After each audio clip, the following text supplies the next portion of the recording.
Hello everyone, well how are you? I hope सब लोग अच्छे होंगे, घर पर होंगे और सेफ होंगे. So as you all know that I am Arima Chaturvedi, a social science educator on this Unacademy platform where you and I are going to have some very interesting lessons of all the chapters of social science. So what we are going to do? Well, all you have to do, first of all you have to do is pause the video because you have to see all the video, you have to watch all the video till the end, and you have to go to the subscribe button and hit that subscribe button. You have to like the video, share the video, and do what? Hit the bell icon to never miss any video from Unacademy. And one more thing that is very important, go tell your brothers and sisters if they are in 6th or 8th standard, they have to search for their channels and start studying from today. So moving on, as you already know, I've already told you this obviously that we will be here. That means I will be here with all the lessons that I know. I will be here on this platform daily. So all you have to do is stay tuned to the channel. Moving on, आज का topic क्या है? फिर आज का topic तो बहुत important है. वही जो मेरे आसपास है, आपके भी आसपास है, आपके दोस्तों के भी आसपास है, आपके मम्मी पापा दादा दादू सबके पास में. ठीक है, तो ऐसी चीज क्या है? फ्री ऑफ कॉस्ट भी आती है. और पता है आपको, अगर ये आपसे दूर चली जाए तो आपको बहुत प्रॉब्लम होने लग जाएगी, आपका सर्वाइवल मुश्किल हो जाएगा. तो ये क्या है? वेल, ये है एयर. जैसे कि आप लोग जानते हो, गैस तो आपने कर ही लिया होगा. गैस क्या है? इतना बड़ा बड़ा लिखा हुआ है स्क्रीन पे, एयर. तो टॉपिक क्या हो गया? एयर. अब बात आती है कि यही एयर होता है हमारा एटमॉस्फेयर. यानी कि एटमॉस्फेयर में क्या है? एयर है. ऑब्वियसली अब आसपास के एरिया में क्या है? एयर है. तो वही हमारा एटमॉस्फेयर होता है. और ये जो एयर होती है ना, जैसे आप बहुत सारी चीजों से मिलके बने हो, वैसे ही एयर जो होती है बहुत सारी चीजों से मिलके बनी होती है. ठीक है, और ये चीजें क्या होती हैं? ये चीजें होती हैं गैसेस, डस्ट पार्टिकल्स, वेपर्स और क्या? बस यही. ठीक है, तो हमने क्या पढ़ा? हमने ये पढ़ा कि जो एटमॉस्फेयर होता है, यानी जो हमारी एयर होती है, वो बहुत सारी चीजों से मिलके बनी होती है. और वो चीजें क्या होती हैं? वो होते हैं डस्ट पार्टिकल्स, वेपर्स और गैसेस, डिफरेंट टाइप की गैसेस. अब इन सारी गैसेस में से आज हम जो पढ़ने वाले ना, वो सब एक एक करके ऐसे सारे टॉपिक्स पढ़ेंगे. ठीक है, बड़ा ही इंटरेस्टिंग चैप्टर है और बड़ा ही मजेदार है. आप रिलेट कर सकते हो अपनी सराउंडिंग से. ठीक है, तो है ना मजेदार. जो मैं बोलती जाऊँ आप रिलेट करते जाना. तो अब आप एक बात बताओ, सबसे पहले हमने जो अभी मैं जो पढ़ाने जा रही हूँ, ये आप रिलेट नहीं कर सकते बट आप समझ जरूर सकते हो. और वो क्या है? वो ये है कि जैसे कि ये लड़की पूरा पाई चार्ट लेके खड़ी हुई है, तो ये क्या बता रही है? ये बता रही है कि हमारे एयर में जो गैसेस होती हैं, उनमें से सबसे ज्यादा हमारे पास क्या है? हमारे पास सबसे ज्यादा व्हाइट कलर है. एक सेकंड, क्या है ये? नाइट्रोजन है. यानी कि जो व्हाइट कलर का पाई है उस पे क्या है? नाइट्रोजन. और नाइट्रोजन कितनी है? नाइट्रोजन है 78%. तो हमारे पास एयर में टोटल पूरी एयर में नाइट्रोजन गैस कितनी है? 78%. सेकेंड कम्स ऑक्सीजन, जो कि हमारे पास और ज्यादा क्वांटिटी में, मतलब नाइट्रोजन से कम है बट और सारी ऑक्सीजन और सारी गैसेस से ज्यादा है, एंड दैट इज 21%. तो हमें ऑक्सीजन कितनी मिलती है? 21% एयर में मिलती है. फिर आता है कार्बन डाइऑक्साइड, दैट इज 0.03%. यानी कार्बन डाइऑक्साइड क्या है? जिससे हम आउटटेक करते हैं और प्लांट्स इनटेक कर सकते हैं, वही होती है हमारी कार्बन डाइऑक्साइड, और वो पूरी एयर में होती है 0.03%. Now the next thing comes is argon. Well, argon is also kind of gas और ये होती है एयर में 0.93%. ठीक है, फिर और जितनी बची कुछ छोटी छोटी सी गैसेस हैं, वो मिला के करती हैं 0.04 कंप्लीट. यानी हो गई हमारी एयर कंप्लीट. तो अब एयर में जो गैसियस पार्टिकल्स हैं, उनमें तो थी ये कॉन्फ़िगरेशन, यानी ये चीजें हमें मिलती हैं. अब ऐसे ही एयर में डस्ट पार्टिकल्स होते हैं, वाटर वेपर्स होते हैं, ये तो मैं आपको ऑलरेडी बता चुकी. अब आप बोलोगे कि इतनी सारी नाइट्रोजन का काम क्या है? हम तो सबसे ज्यादा ऑक्सीजन यूज करते हैं. तो भाई इतना सेल्फ सेंटर्ड होने की जरूरत नहीं है. क्यों? क्योंकि नाइट्रोजन जरूरत होती है प्लांट्स को, और जितना प्लांट्स नाइट्रोजन यूज करेंगे दे विल बी हेल्दी. जैसे कि हम ऑक्सीजन यूज करते हैं, वैसे प्लांट्स के लिए नाइट्रोजन बहुत इंपॉर्टेंट होता है. ठीक है, तो nitrogen is needed by the plants for their survival. Right. अब क्या होता है, जो ह्यूमंस और एनिमल्स हैं, उन्हें ऑक्सीजन चाहिए, और ये जो ऑक्सीजन होता है ये हमें कौन देता है? ये हमें ग्रीन कलर के प्लांट्स देते हैं. यानी कि ग्रीन प्लांट्स देते हैं, और कब देते हैं? जब उनका फोटोसिंथेसिस हो रहा होता है। Photosynthesis is the process of making food by one self, यानी कि जब ग्रीन प्लांट्स अपने आप से अपना फूड बनाते हैं तो उसे फोटोसिंथेसिस कहते हैं। ये तो आपको पता ही होगा, पहले से पढ़ रखा है, नहीं पढ़ा तो आपको साइंस वाले सब्जेक्ट्स को के वीडियोस देख लेना फटाफट से, ठीक है। तो फोटोसिंथेसिस हमें पता है क्या होता है। अब जब ग्रीन प्लांट्स फोटोसिंथेसिस करते हैं तो वो कार्बन डाइऑक्साइड इनटेक करते हैं और ऑक्सीजन बाहर निकालते हैं, और वही ऑक्सीजन हम यूज करते हैं, फिर हम कार्बन डाइऑक्साइड निकालते हैं, वो कार्बन डाइऑक्साइड प्लांट्स यूज करते हैं। तो ये एक साइकिल बन गई, बस इजी ऐसे ही चलता रहता है। और इसीलिए जो ये ऑक्सीजन है वो 21% होती है, कभी 22, कभी 20% नहीं होती। एयर में 21% की ही ऑक्सीजन मिलेगी आपको, ठीक है। तो अब ऑक्सीजन किसके लिए जरूरी है? ऑक्सीजन सारे लिविंग ऑर्गेनिजम्स के लिए जरूरी है, यानी कि एनिमल्स और ह्यूमंस के लिए बहुत जरूरी है। अब जो कार्बन डाइऑक्साइड होती है is another important gas that is used by the green plants to make their food. जैसे कि मैंने आपको बताया था, तो फोटोसिंथेसिस के टाइम पे ग्रीन प्लांट्स क्या करते हैं? कार्बन डाइऑक्साइड का इनटेक करते हैं और ऑक्सीजन का आउटटेक करते हैं। This cycle goes on and on and on and on. So that was it for the composition of the air। हमें क्या पता चला कि जो एयर होता है, एयर होती है, वो बहुत सारे अलग अलग गैसेस, डस्ट पार्टिकल और वेपर से बनी होती है। और जो गैसेस होती हैं, वो जो गैसेस में सबसे ज्यादा होती है nitrogen, then oxygen, then argon, then all the other gases and the last percentage of carbon, ठीक है। यानी कि nitrogen 78%, oxygen 21%, argon 0.93%, carbon 0.03% and all the other gases combines and forms the other part of 0.04%. So let's move on to the other topic. Yeah, so what is the structure of atmosphere? यानी कि atmosphere का structure कैसे होता है?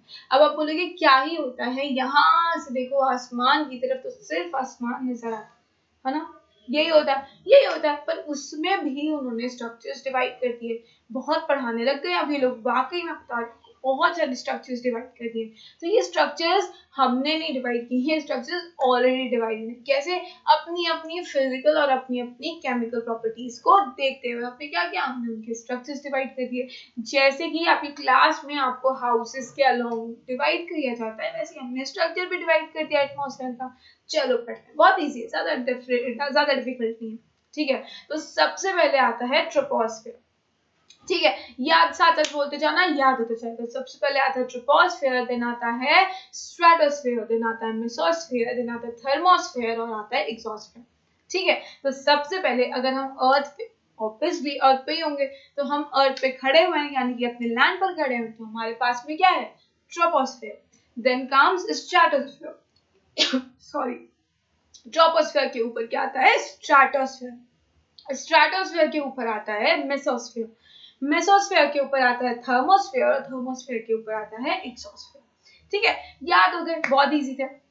अब हम एक एक करके इनके डिटेल्स पढ़ते हैं। ओफो, पढ़ना जरूरी है, हाँ थोड़ा सा तो जरूरी है ही, पढ़ लेते हैं, ठीक है। चलो, तो सबसे पहले आता है ट्रोपोस्फेयर। अब ट्रोपोस्फेयर क्या होता है? ट्रोपोस्फेयर एटमॉस्फेयर की सबसे इंपॉर्टेंट लेयर है। क्यों? क्योंकि यहाँ पर ही वो एयर प्रेजेंट होती है जिसे हम ब्रीथ कर सकते हैं, यानी कि यहाँ पे ऑक्सीजन प्रेजेंट होती है, ठीक है। तो सबसे इंपॉर्टेंट चीज क्या है? सबसे इंपॉर्टेंट है ट्रोपोस्फेयर। सारी स्फीयर्स इंपॉर्टेंट है, सारी लेयर्स इंपॉर्टेंट है, but the most important is troposphere, ठीक है। और आपको एक और बात बता देती हूँ मैं आगे बढ़ने से पहले, कि जो एटमॉस्फेयर होता है ना, एटमॉस्फेयर आपको पता है क्या करता है?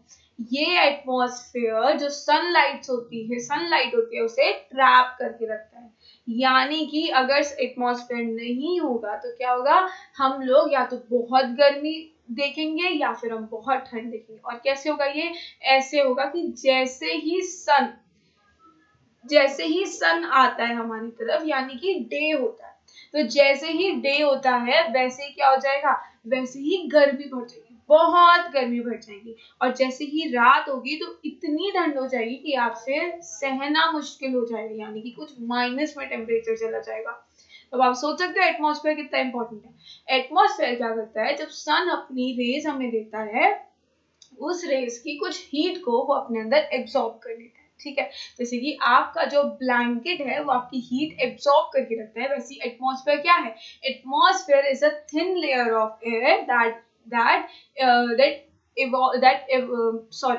that collects a अर्थ, यानी कि अर्थ के ऊपर एक एनवलप की तरह उसको ट्रीट करता है, यानी कि जो एयर है, जो एटमॉस्फेयर है, वो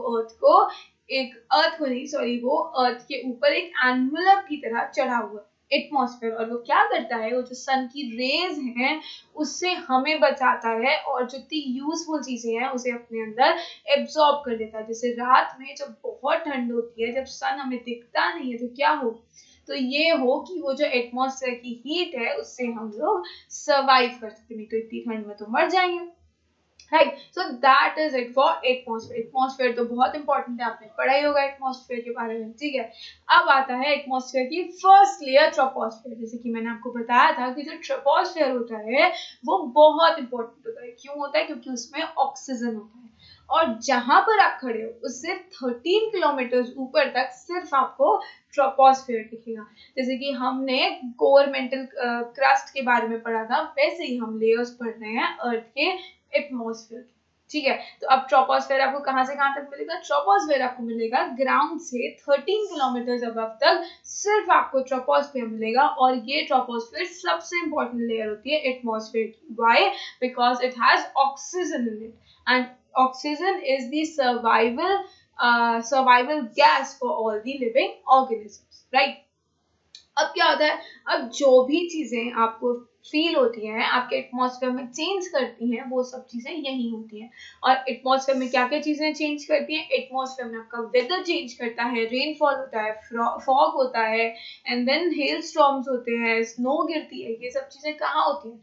ये सब चीजें ट्रोपोस्फेयर के अंदर ही होती हैं, यानी कि क्लाउड्स भी यहीं बनते हैं, वाटर वेपर्स भी यहीं बनते हैं, और जो क्लाउड से पानी गिरता है वो भी यहीं से ही गिरता है, ठीक है। तो सब कुछ कहाँ होता है? सब कुछ इसी ट्रोपोस्फेयर में होता है, ठीक है। अब चलते हैं थोड़ा सा आगे, यानी कि सेकंड लेयर पे। Second layer is stratosphere. अब जो स्ट्रेटोस्फेयर होता है, स्ट्रेटोस्फेयर इज पहले तो स्टार्टिंग के 13 किलोमीटर ट्रोपोस्फेयर से नेक्स्ट 50 किलोमीटर तक स्ट्रेटोस्फेयर होता है, ठीक है। तो 13 प्लस 50, राइट। अभी जो 50 है ये क्या होता है? ये है स्ट्रेटोस्फेयर। अब ये जो लेयर है ये क्या करती है? This layer is almost free of clouds and associated with a phenomena making conditions most ideal for flying aeroplane. यानी कि क्योंकि क्लाउड्स तो मैंने आपको बताया था कि ऑलरेडी ट्रोपोस्फेयर में होते हैं, राइट। अगर ट्रोपोस्फेयर में क्लाउड्स हैं तो स्ट्रेटोस्फेयर में क्या होंगे? कुछ भी नहीं। स्ट्रेटोस्फेयर में क्लाउड्स नहीं होते। स्टार्टिंग की ऐसा नहीं कि पूरे 50 किलोमीटर में आपको क्लाउड कहीं नहीं दिखेंगे, स्टार्टिंग की 1-2 किलोमीटर में हो सकता है आपको क्लाउड्स दिख जाए। अब हो सकता है क्या? आप थोड़ी जाके देखो, राइट। तो क्या होता है, जो स्ट्रेटोस्फेयर होता है ना, स्ट्रेटोस्फेयर में ना तो वेदर फिनोमेना होता है और ना ही उनके पास क्लाउड्स होते हैं, ठीक है। They are barren of the clouds. अब क्या है ये, अगर वहां पे क्लाउड्स नहीं है, वेदर फिनोमेना नहीं है, तो क्या होगा? तो वहां पे एरोप्लेन्स जो हैं वो अच्छे से फ्लाई कर पाएंगे, ठीक है। नो टर्ब्यूलेंस, आराम मिलेगा, डर नहीं लगेगा एरोप्लेन में बैठ के। तो क्या होता है, जो एरोप्लेन्स होते हैं वो इस लेयर में फ्लाई करने के लिए बिल्कुल एप्ट होते हैं, यानी कि ये लेयर जो है एरोप्लेन्स के लिए बिल्कुल परफेक्ट एंड आइडियल, राइट। उसके बाद क्या होता है? उसके बाद आता है कि जो स्ट्रेटोस्फेयर है ना, इसमें ओजोन गैस होती है। अब आपने बोला ओजोन गैस तो मैम आपने नहीं पढ़ाया, तो मैंने जो आपको पढ़ाया था वो मैं ट्रोपोस्फेयर की बात करी थी, अब मैं स्ट्रेटोस्फेयर की बात कर रही हूँ। तो यहाँ पे क्या होती है? यहाँ पे हमें एक और गैस मिलती है और वो होती है ओजोन गैस, ठीक है। याद रहेगा ना, इजी सा, बस हो गया। अब आता है मेसोस्फेयर। तो मेसोस्फेयर क्या होता है? पहले हमने 13 पढ़ा, फिर हमने 50 पढ़ा, 50 के ऊपर 80, यानी कि 13 प्लस 50 प्लस 80। मेसोस्फेयर का कितना एक्सटेंड होती है? मेसोस्फेयर की होती है 80 किलोमीटर की हाइट, और ये क्या होता है? ये एटमॉस्फेयर, ये स्ट्रेटोस्फेयर से ऊपर की लेयर होती है। और यहाँ पे जो मेटेरॉइड्स आते हैं, मेटेरॉइड्स याद है ना, आपको पढ़ाया था मैंने? नहीं पढ़ा? जरूर वीडियो डाली होगी मैंने, और जरूर देखना उस वीडियो को इस वीडियो को देखने के बाद। तो जो मेटेरॉइड्स होते हैं वो क्या करते हैं? मेटेरॉइड्स मैंने बताया था जब अर्थ पे आ रहे होते हैं तो वो फ्रिक्शन और एयर के फ्रिक्शन की वजह से क्या होता है? उनमें ब्लास्ट हो जाते हैं, उनमें आग लग जाती है, वो एक्सप्लोड हो जाते हैं। तो क्या होता है, वो एटमॉस्फेयर से अंदर आते आते सारी लेयर्स क्रॉस करते करते जब तक वो आते हैं तो मेसोस्फेयर में ही बर्न हो जाते हैं। यानी कि वो स्पेस से नीचे गिर रहे थे, एयर के जैसे वो एयर से आए, टकराए, इतनी स्पीड में टकराए कि उनमें आग लग गई, एक्सप्लोड हो गए और वो मेसोस्फेयर में आके बर्न होने लग गए। इसलिए क्या होता है, हमारा जो अर्थ होता है वो most of the times clean रहता है, मतलब कि सेफ रहता है। ठीक है, got my point? So that is mesosphere. Moving on, the fourth is the thermosphere. ठीक है, अब ये थर्मोस्फेयर क्या होता है? ये जो थर्मोस्फेयर होता है, हम जैसे ही थर्मोस्फेयर में जाते हैं तो टेम्परेचर राइज करने लग जाता है। ठीक है, अब आप बोलोगे राइज तो तब करता था, हम तो अगर ऊपर कहीं जाते हैं माउंटेन्स की तरफ तो तब टेम्परेचर ठंडा हो जाता है। पर अब हम बात किसी कर रहे हैं, अब हम एटमॉस्फेयर की बात कर रहे हैं और हमको जैसे थोड़े से किलोमीटर ऊपर नहीं है, अब है हम 80 से 400 किलोमीटर्स तक सिर्फ हमारे पास क्या है, हमारे पास थर्मोस्फेयर। ठीक है, और यहाँ पे क्या होता है, यहाँ पे बहुत टेम्परेचर हाई रहता है, राइट? तो ionosphere is a part of this layer. अब आयनोस्फेयर क्या होता है? तो आयनोस्फेयर मतलब कि यहाँ पे क्या होता है, जो थर्मोस्फेयर है उसमें एक लेयर होती है, that is known as ionosphere.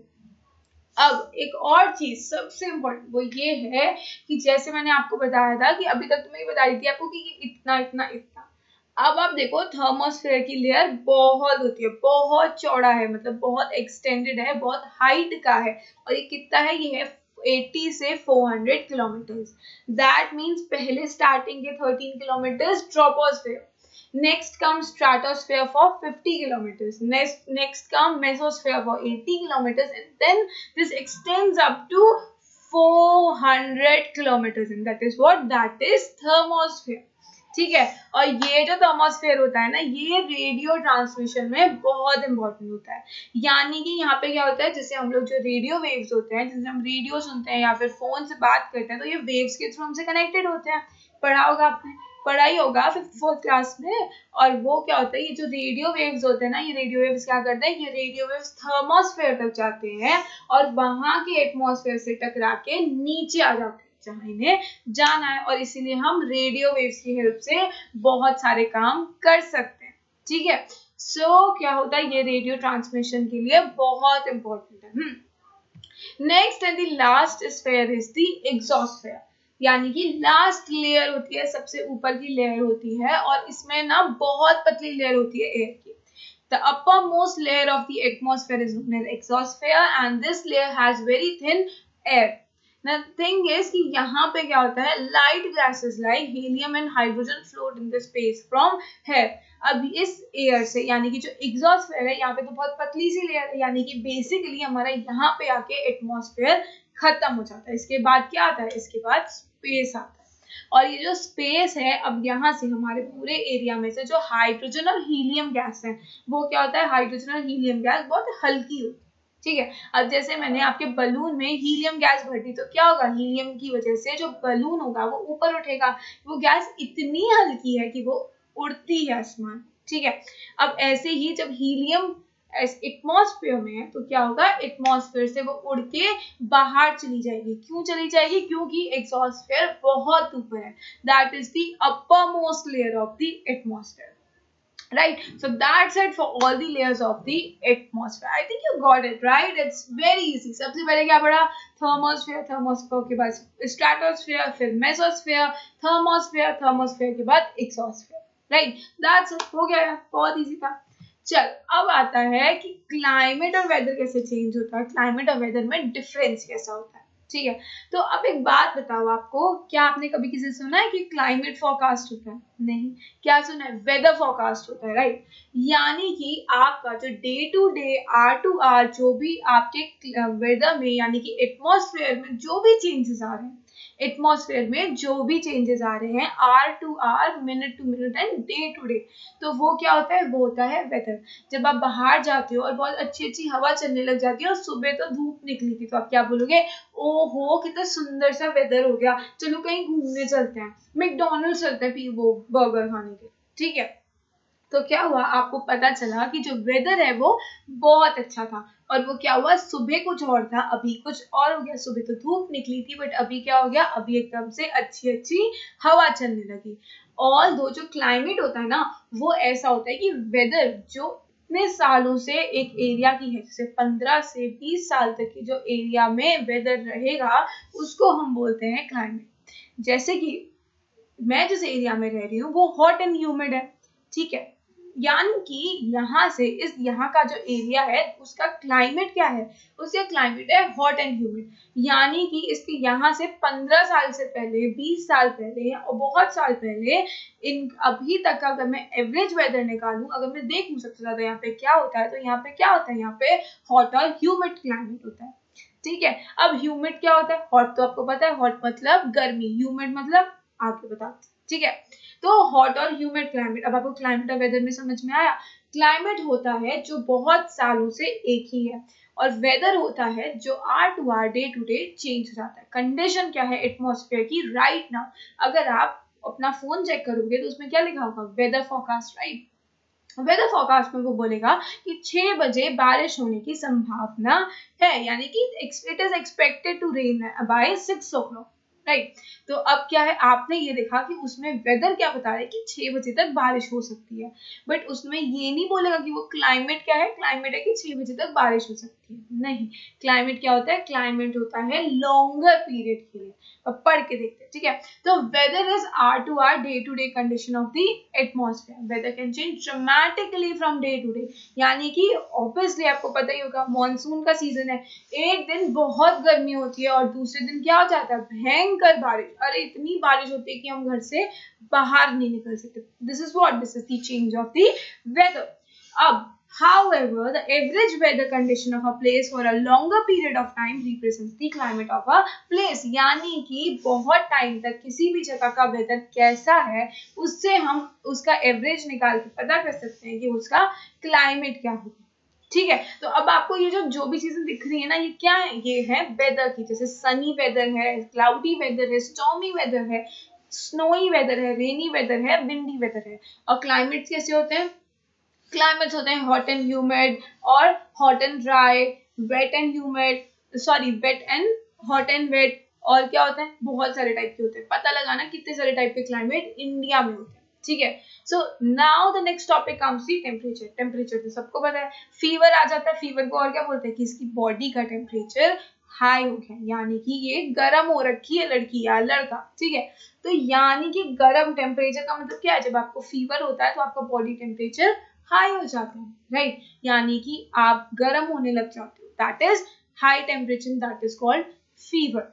तो अब क्या होता है, टेम्परेचर हम एयर का भी, यानी कि जो हमारा एटमॉस्फेयर है उसका भी हम टेम्परेचर निकाल सकते हैं। कैसे, जो हमारी एयर है वो कितनी कूल है, कितनी हॉट है, उसकी डिग्रीज अगर हम पता करें तो हम बता सकते हैं कि हमारे एटमॉस्फेयर का टेम्परेचर क्या है, ठीक है। तो अब क्या आता है, the temperature of the atmosphere changes not only between day and night but also from season two season.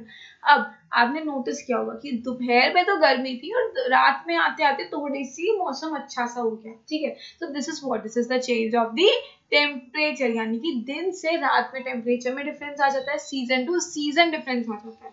देखिए जब बहुत गर्मी होती है जून जुलाई के मौसम में, आपका मन नहीं करता कुछ भी पहनने का, आप सिर्फ एक नॉर्मल कॉटन की टी शर्ट में खुश हो। पर जहां पे जैसे ही दिसंबर आता है, जनवरी आता है, तो आप क्या करते हो, आप बोलते हो टी शर्ट में घूम लूंगा, नहीं, you need a coat, you need some sweaters, you need some high necks, और आपको कैप भी चाहिए, आपको ग्लव्स भी चाहिए, सॉक्स भी चाहिए, सब चाहिए। क्यों, क्योंकि वहां पे टेम्परेचर में चेंज हो गया है। वहां पे टेम्परेचर कम है दिसंबर में, और जनवरी में, सॉरी जून में टेम्परेचर बहुत हाई है, ठीक है। अब आता है insolation is the incoming solar energy intercepted by the earth. Insolation क्या होता है, इंसोलेशन होता है जब एटमॉस्फेयर, मैंने आपको बताया था कि एटमॉस्फेयर क्या करता है, सन की जो रेज है, उसकी जो हीट है उसको ट्रैप कर लेता है, तो वही होता है इंसोलेशन। यानी कि जब एयर, जब एटमॉस्फेयर सन की हीट को ट्रैप कर लेता है तो that is known as insolation. और इंसोलेशन की वजह से हमारे टेम्परेचर पे बहुत अफेक्ट होता है। और ये इफेक्ट क्या है, ये इफेक्ट ये है कि जब इंसोलेशन होगा तो फिर क्या होगा, इंसोलेशन की वजह से जो एटमॉस्फेयर है उसने यानी कि हीट ट्रैप कर लिया है, हीट ट्रैप कर लिया तो क्या होगा, जो आसपास का एरिया है वो गर्म हो जाएगा यानी कि टेम्परेचर राइज हो जाएगा, राइट। तो दिस इज टेम्परेचर। और क्या होता है, the amount of insolation decreases from equator towards the pole. ये तो मैंने आपको पढ़ाया ही है, 6th क्लास में पढ़ा होगा, मैंने नहीं किसी और ने। तो 6th क्लास में आपने क्या पढ़ा था, आपने ये पढ़ा था कि जो इक्वेटर होता है वहां से जब हम पोल्स की तरफ जाते हैं, चाहे नॉर्थ पोल की तरफ जाए या साउथ पोल की तरफ, तो ठंड बढ़ती जाती है, यानी कि जो सन होता है वो प्रॉपरली हीट नहीं दे पाता पोलर रीजन्स को। तो उसने क्या बोला, अगर जो वहां पे हीट नहीं जा पाएगी तो एटमॉस्फेयर सन की हीट को ट्रैप कैसे करेगा, इंसोलेशन कैसे होगा। तो जब इंसोलेशन नहीं होगा तो टेम्परेचर भी डिक्रीज रहेगा, यानी कि इंसोलेशन डिक्रीज होता है उसके साथ में टेम्परेचर भी डिक्रीज हो जाता है। ठीक है, गॉट माय पॉइंट। या मूविंग ऑन, अब क्या है, अब है कि जो टेम्परेचर होता है वो सिटीज का बहुत ज्यादा होता है विलेजेस के कंपैरिजन में। क्यों, आप बता सकते हो? मैं बताती हूँ, चलो ठीक है। क्यों, क्योंकि जो सिटीज होती हैं, आपने देखा होगा सारी सिटीज में जितनी भी बिल्डिंग्स होती हैं सब कंक्रीट की बनी होती हैं। और कंक्रीट क्या करता है, कंक्रीट दिन की पूरी हीट को एब्जॉर्ब करता है और रात में अपने पास से निकाल देता है।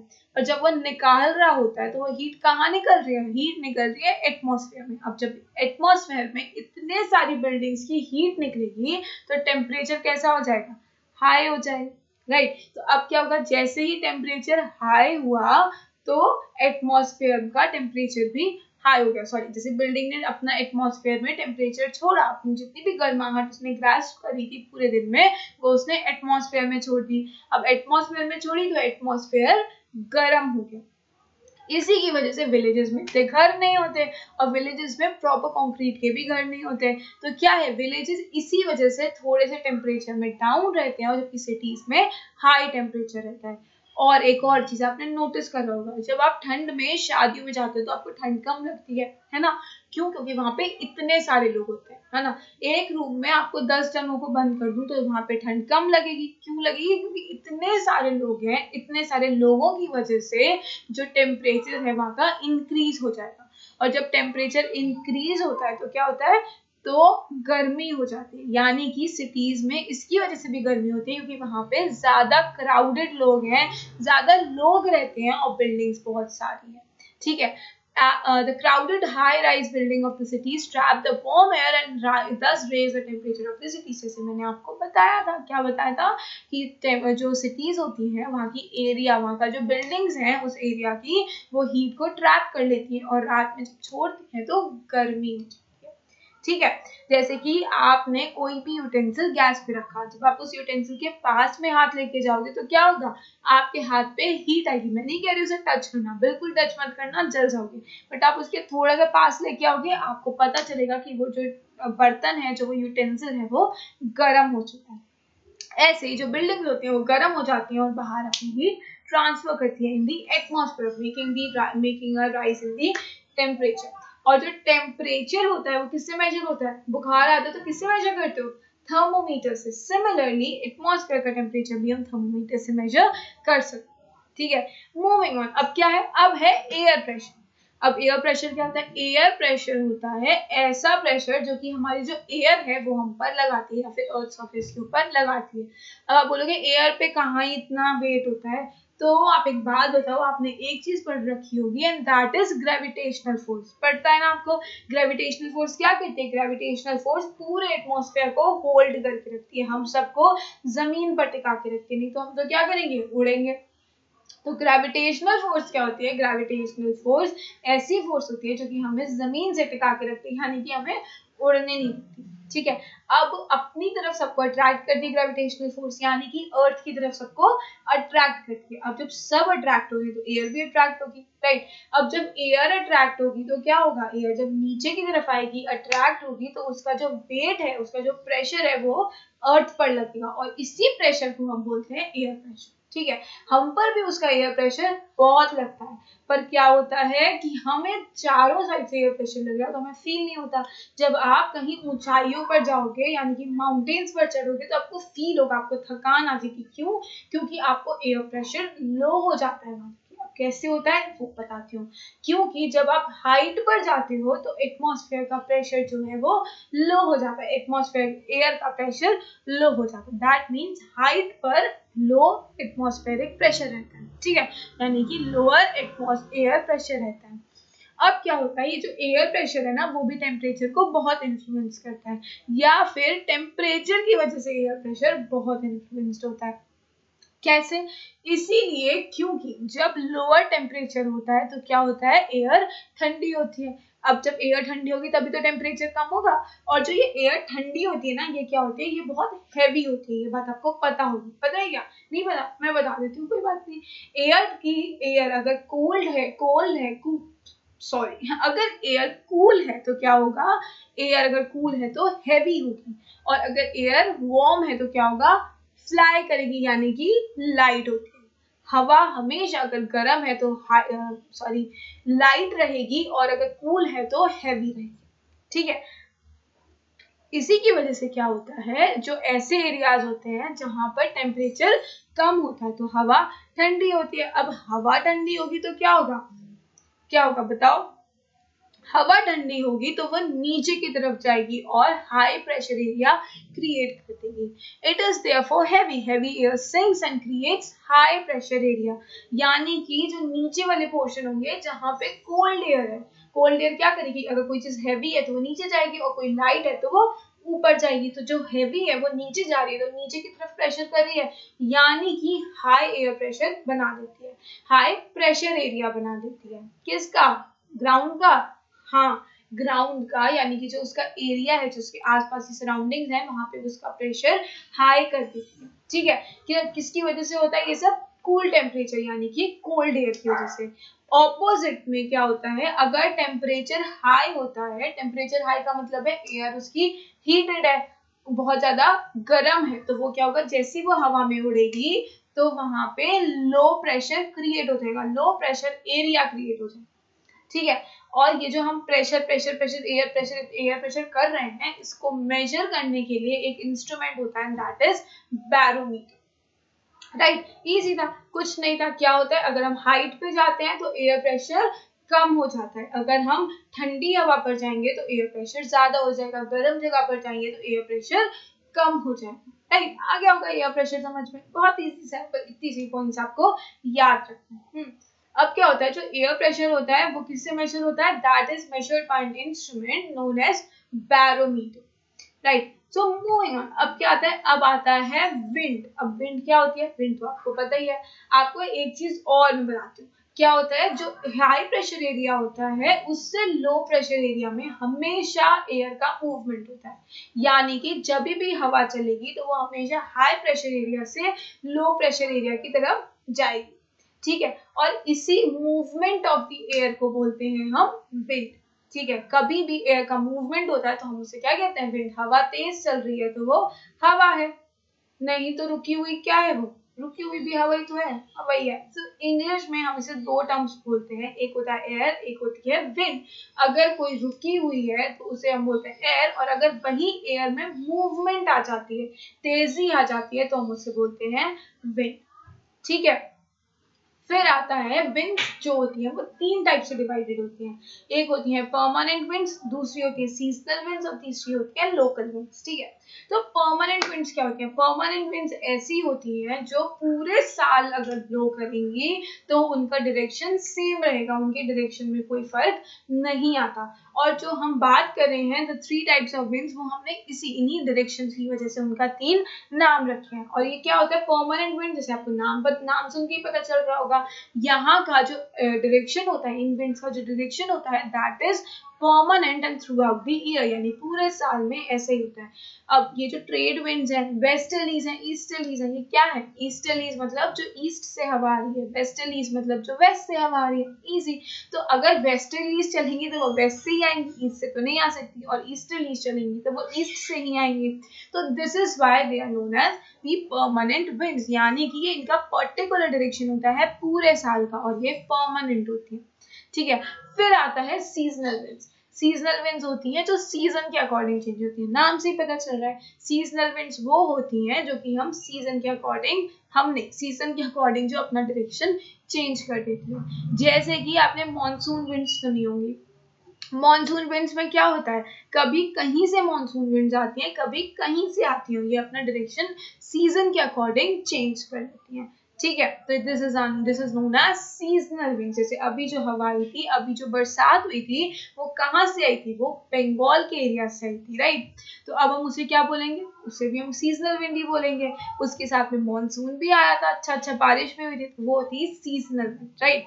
अब आती है लोकल विंड्स। लोकल विंड्स जैसे नाम सुन के पता चल रहा है, वो किसी भी थोड़े टाइम के लिए आती हैं और वो किसी भी एक एरिया में होता है। जैसे कि these blow only during a particular period of the day or year in a small area, यानी कि किसी भी एक एरिया में ही ऐसी लोकल विंड्स चलती हैं। अब जैसे आपको पता होगा, अगर आप ऐसे एरियाज में रहते हो जहाँ पे हॉट और ह्यूमिड क्लाइमेट है या हॉट और ड्राई क्लाइमेट है, तो आपको ये बात बहुत अच्छे से पता होगी कि वहां पे लू चलती है, यानी कि गर्म हवा चलती है, बहुत तेज गर्म हवा चलती है। और ये कब होता है? ये सिर्फ और सिर्फ गर्मियों में होता है, और इसका डायरेक्शन कुछ नहीं होता है, इसका डायरेक्शन ये कहीं से भी आ सकती है। और पर ये क्या होता है, ये थोड़े टाइम के लिए आती है, ऐसा नहीं कि हमेशा ही आएंगी, थोड़े टाइम के लिए आती है और बहुत थोड़े से एरिया में अफेक्ट करती है। सीजनल विंड्स का डायरेक्शन सीजन के अकॉर्डिंग चेंज होता है और वो लार्ज एरिया को अफेक्ट करती है।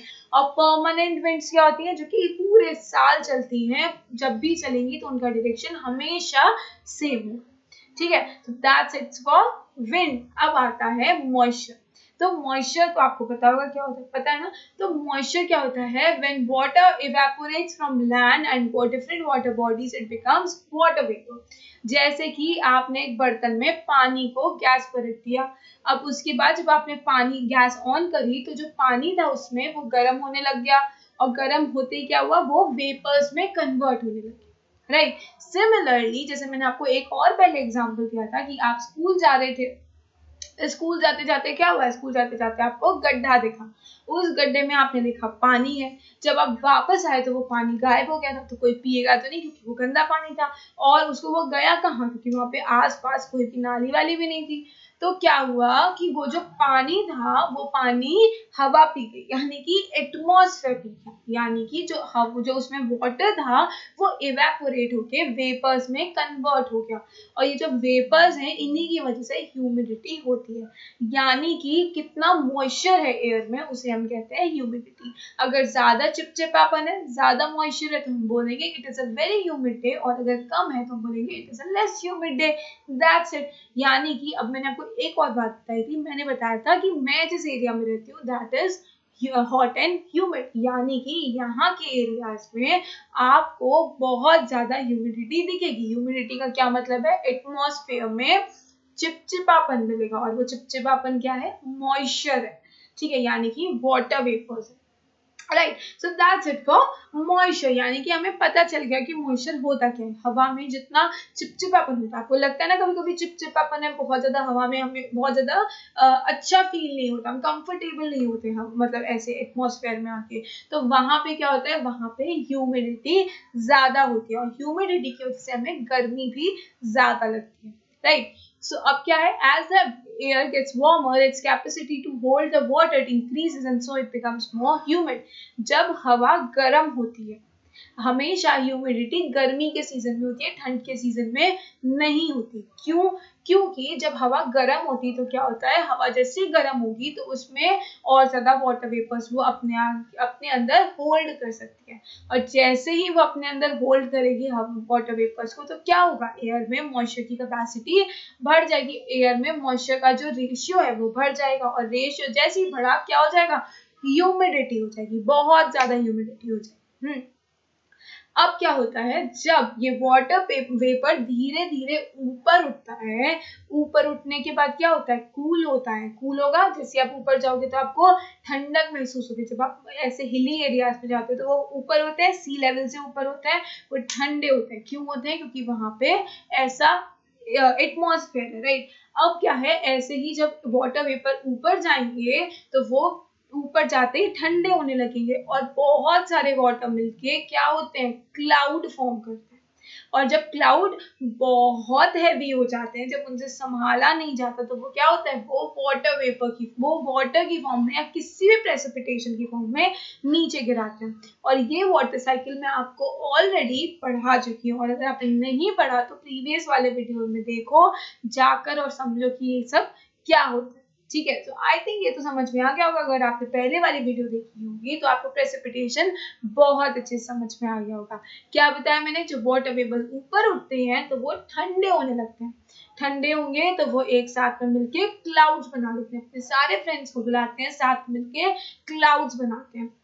जब ये क्लाउड्स बहुत हैवी हो जाते हैं तो क्या होगा, जब आपको हाथ में बहुत सारी बकेट्स फिल्ड ऑफ वाटर दे दूं तो क्या होगा, आपसे धीरे धीरे करके छूटने लग जाएंगे क्योंकि वो बहुत भारी होंगी। सिमिलरली जब क्लाउड्स के पास बहुत सारा पानी हो जाता है तो वो धीरे धीरे करके नीचे गिरने लग जाते हैं, और उसे क्या कहते हैं, उसे कहते हैं प्रेसिपिटेशन। ये प्रेसिपिटेशन किसी भी फॉर्म में हो सकती है, आइदर स्नो, हेल्स, स्नोफ्लेक्स, और क्या होता है, रेन, राइट।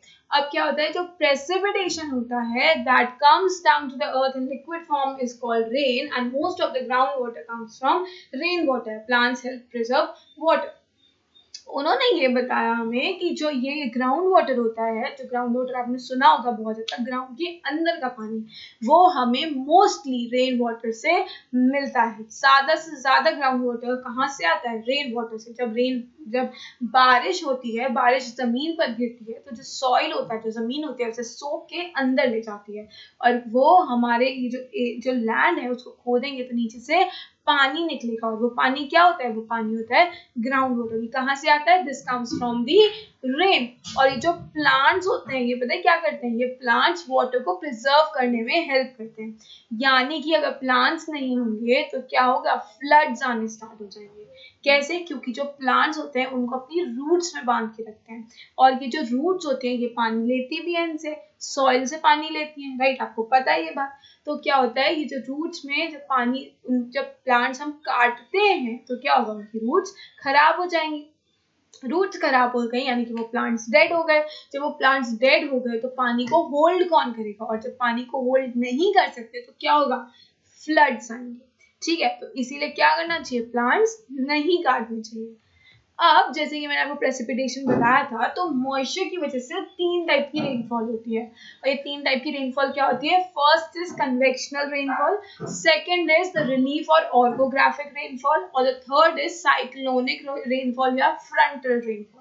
ठीक है, तो कन्वेक्शनल रेनफॉल तो नॉर्मल है, जैसे कि गर्म हवा है, ऊपर गई, ठंडी हो गई, क्लाउड्स कंडेंस हो गए, क्लाउड्स बहुत सारे मिले तो बारिश हो गई, तो दिस इज कन्वेक्शनल रेनफॉल जो अभी तक हम पढ़ते हुए आ रहे हैं।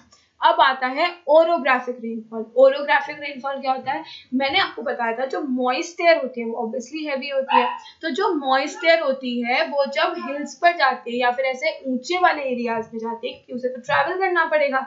अब जब वो ट्रैवल करती है ऊपर वाले एरियाज में जाती है, वो ठंडी हो जाती है, और ठंडी होती है तो क्या होता है, वही मॉइस्चर नीचे गिर जाता है बरसात की फॉर्म में, यानी कि प्रेसिपिटेशन की फॉर्म में। दिस इज रिलीफ और ओरोग्राफिक रेनफॉल। ठीक है, अब आता है साइक्लोनिक या फिर फ्रंटल रेनफॉल। साइक्लोनिक रेनफॉल क्या होता है, साइक्लोनिक रेनफॉल मतलब होता है कि जब हवा, गर्म और ठंडी हवा आपस में टकराते हैं, तो क्या होता है, गर्म हवा और ठंडी हवा जब आपस में टकराते हैं, तो मैंने आपको बताया था गर्म हवा ऊपर चली जाती है और कोल्ड एयर नीचे आ जाती है। तो कोल्ड एयर नीचे आ गई और गर्म हवा यूं स्लाइड करके ऊपर चली गई, और जैसे ही ऊपर गई तो क्या हुआ, वो क्लाउड से जाके मिल गई, और जो क्लाउड्स वहां पे जो खुद की उसकी गर्म हवा थी वो उससे जाके टकरा के वो ठंडे में कन्वर्ट हो गई, और तुरंत ठंडे में कन्वर्ट होके क्या हुआ, ठंडे में कन्वर्ट हुई, क्लाउड्स बन गए, क्लाउड्स फॉर्म होके हैवी हो गए, और हैवी होके बारिश हो गई। That's it. जो हमने 3 टाइप की रेनफॉल्स पढ़ी हैं बहुत ही इजी से, convectional, orographic and cyclonic. Convectional normal type की रेनफॉल। ओरोग्राफिक में जो मॉइस्ट एयर होती है वो जब ऊपर उठती है तो वो ऊपर उठती है, कौन सी एयर होती है? Moist air. मॉइस्ट एयर जब ऊपर जाती है किसी हिली एरिया में, जो ऊंचा एरिया है जिसका सी लेवल थोड़ा सा इंक्रीज, तो ऊपर जाके क्या होती है? वो ठंडी होने लगती है, और वही मॉइस्चर जो उस एयर में है वो प्रेसिपिटेट होके नीचे गिर जाता है। और साइक्लोनिक में क्या होता है? साइक्लोनिक में कोल्ड एयर और वार्म एयर आपस में टकराती है, वार्म एयर ऊपर जाती है, कोल्ड एयर नीचे जाएगी, और जैसी कोल्ड एयर नीचे जाएगी वार्म एयर कोल्ड एयर से टकरा के ठंडी होने लगेगी और ऊपर जाने लगेगी वार्म एयर, तो क्या होगा? वो जो वार्म एयर है वो क्लाउड फॉर्म करेगी और फिर क्लाउड फॉर्म करके बारिश कर देगी। So that's it for today's topic, I think. Yes, thank you very much to be with me till the end of the video, and you do not have to forget that you have to subscribe the channel, like and share this video, क्योंकि equality maintain करके रखनी है। We have a right to educate ourselves, we have a right to study, तो सबको भेजो फटाफट से, सबको भेजना, अपने सारे फ्रेंड्स को भेजना, शेयर करना, लाइक करना, and hit the bell icon to never miss any video from Unacademy. And most importantly, अगर आपको notes चाहिए तो क्या करोगे आप जाओगे डिस्क्रिप्शन बॉक्स में, you will find there a link. All you have to do is click the link and the PDF will be downloaded from there. So, and one more thing, that I will be here daily, so stay tuned to the channel to study more and score more. Yeah, until the next video we meet.